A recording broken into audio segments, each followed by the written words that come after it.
We all know that there have been ongoing issues with lead contamination across Winnipeg.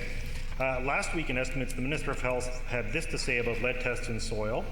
He said, and I quote, "Members of the NDP knew and took deliberate steps to not disclose levels of lead in the soil at the Weston School playground." Does the Minister have evidence of who made these decisions and what the discussion was? Or is the Minister or the Premier willing to release any documentation or emails the government has to support these allegations? The Honourable Minister for Sustainable Development. Well, I appreciate the question on transparency in regards to the contamination of soil in the province of Manitoba. Where the NDP hid the reports in 1988, Mr. Pauley hid the reports, and all throughout the 17 years that they were in government, they hid the reports on lead contamination in various neighbourhoods throughout the province. Not only has our government released all that information, made it publicly available, we've also undertaken additional soil samples. We've also hired a consultant to give us proper advice on how to move forward to ensure a healthy, natural environment for all members of the community.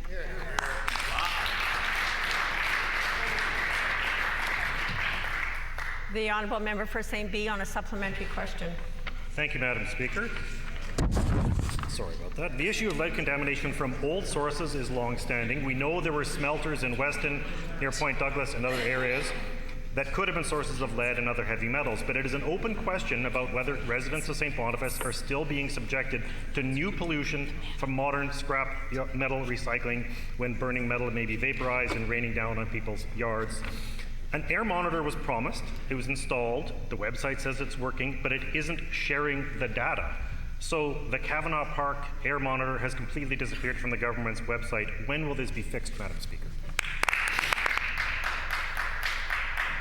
The Honourable Minister of Sustainable Development. Thank you very much, Madam Speaker. And I'd like to point out that the members opposite fear-mongering, mudslinging, and putting incorrect information is certainly not helpful to the debate. What I can tell him also about the additional air quality monitoring station that that our government provided after the NDP had slashed the funding for air quality monitoring, we've been restoring that funding. We have a mobile unit as well as a new stationary unit at Kavanaugh Park.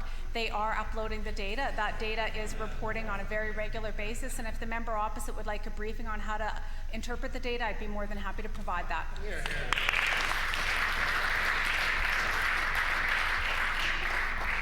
The Honourable Member for St. Boniface on a final supplementary. Thank you, Madam Speaker. No, I would appreciate that the information could just be posted on the website for all to see. On the issue of lead contamination and ingestion, we are having to beg and plead for air, water, and soil testing. There is another option, which is that we should just be testing people for exposure to lead, and both treating them and finding the source. It was blood tests for lead in children and workers in the 1970s that first proved there was an issue with lead contamination. Will this government consider following the example of other jurisdictions and test individuals for lead, then find the source and follow up with remediation later? The Honourable Minister of Sustainable Development. Well, unlike members opposite who irresponsibly just announced a pot of money for actions that had absolutely no outcomes when it came to the lead contamination issue, our government has hired expert advice. We will be following the advice from our experts in terms of what next steps should be taken to ensure that we have a natural environment that is protective as well as public health.